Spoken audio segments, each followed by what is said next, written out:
I'm joined now by 2023 NASCAR Canada Series champion Treyten Lapcevich for an off-season update. So let me see, correct me if I missed anything here. You made select starts in the APC Series Ontario Outlaw Super Lates down south and revealed the Hammer Outlaw Late Models, Jegs CRA All-Stars Tour, a start in the Cars Tour Late Models, two ARCA starts with your first series win, and your NASCAR Trucks debut. So how did this schedule come together? Well, it really didn't come together, to be honest with you. That'd be the first thing. It was kind of, we went into this year not having, not married to any full-time schedule, like it has been in previous years with NASCAR Canada Series and Cars Tour last year. Things just didn't really come together to put together a full season anywhere. So, going into the year, we didn't know exactly where we were going to end up. ARCA, we knew we wanted to focus on doing some ARCA starts. So was able to have that first ARCA start at Phoenix there and able to build some momentum from that. And then kind of was slow for a couple months.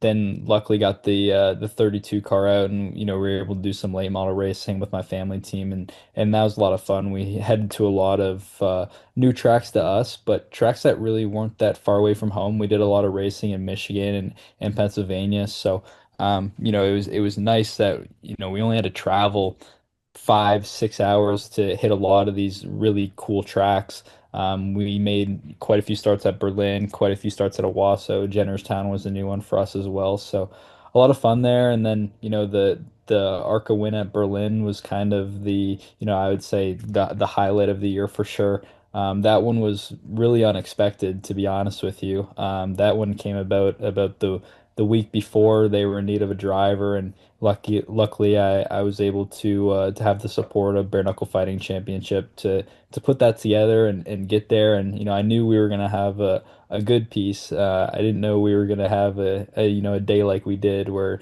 you set it on pole and lead 200 laps and finish it like we did. So definitely pretty cool there. And it's same thing kind of the rest of the year. It was just kind of week by week and stuff started to come together. We were able to make that Cars Tour start and the Truck Series start as well. So yeah, it was a cool year, a good year for learning. I ran a ton of different cars for a ton of different team owners, worked with a lot of different people, and throughout the whole thing, just learned a lot. As you mentioned there with ARCA, making your ARCA and Menard Series debut at a track like Phoenix Raceway, which hosts a lot of big series, NASCAR Cup, IndyCar coming back next year. So you finished third in that debut race with Venturini Motorsports, then started on pole, as you mentioned, leading every lap at Berlin Raceway for Nitro Motorsports in race number two. So how would you describe those ARCA experiences? Yeah, Phoenix was kind of a weird one because we got there and we were in the desert. You're not expecting rain to have a big bearing on anything, but of course it rains that one day in the desert there. It rains out practice and qualifying. So, definitely a little bit intimidating. Know that you're going to start your first ARCA race back in 18th with no practice or no experience in the car at all.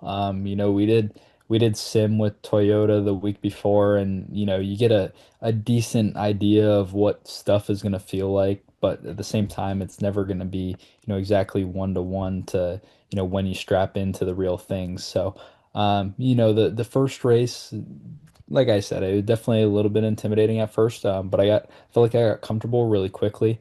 We were able to start making our way up through the field really fast. I think it was only a matter of laps, and we were in that top seven, top eight.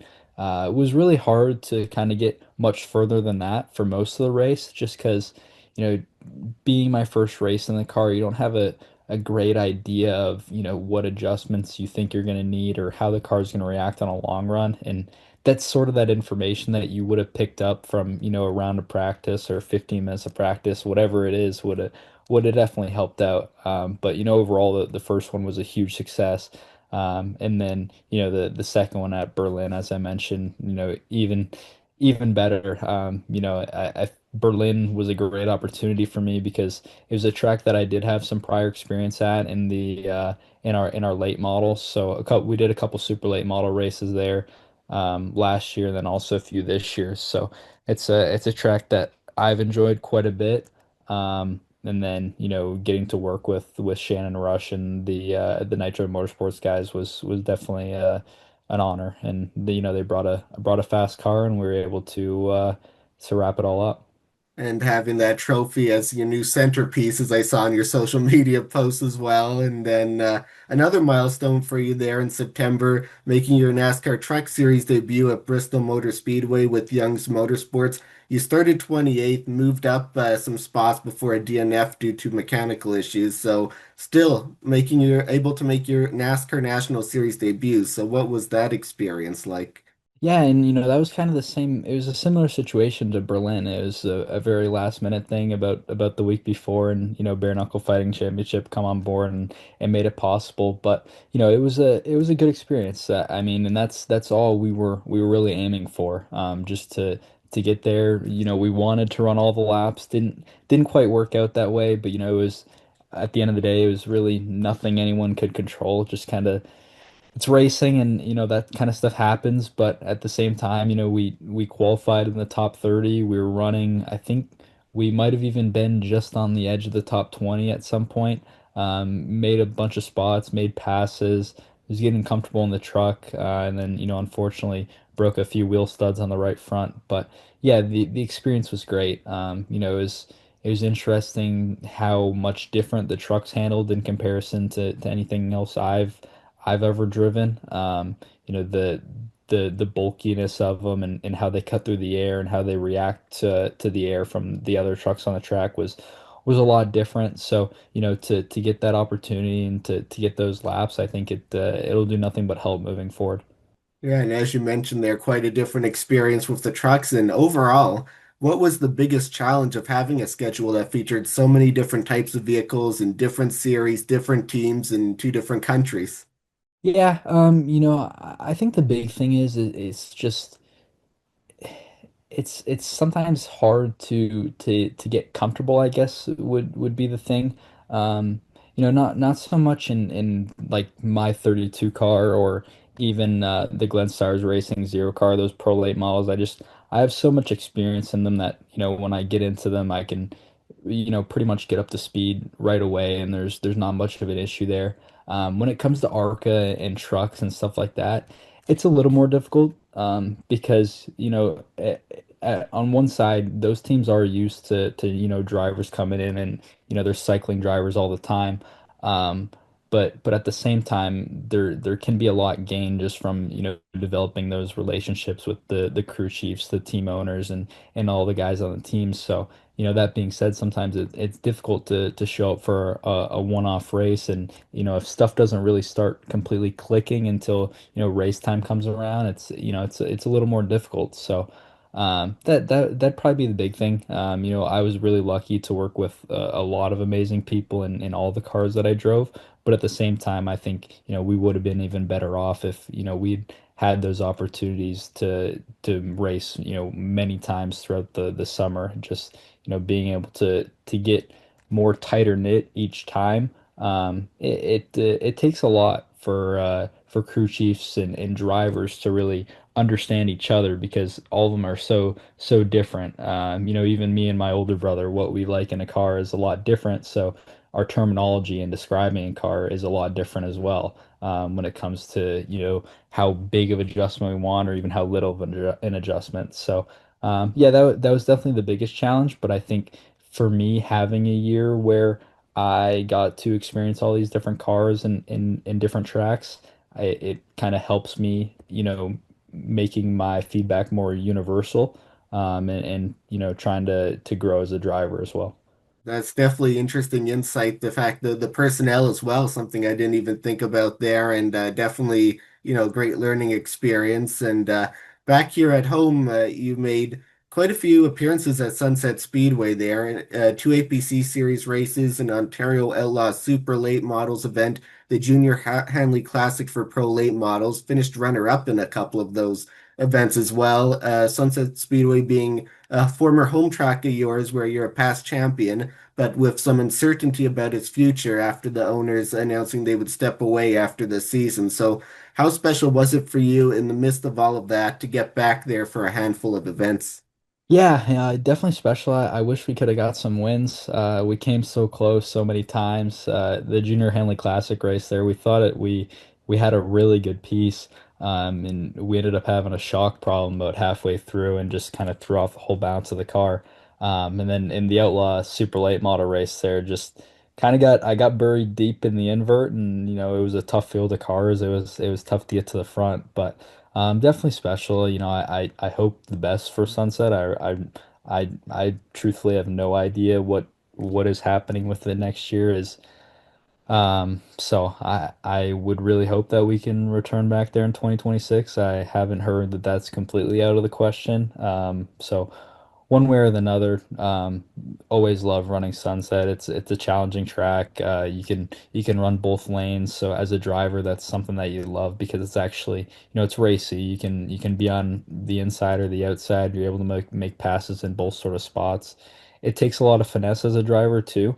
Which is actually I think I noticed this year. It's why I love Berlin so much too because of those kind of similarities. Both are such low grip tracks that it takes a lot out of a driver to drive, and that's what's fun. So, yeah, anytime we get back to Sunset, it's a lot of fun.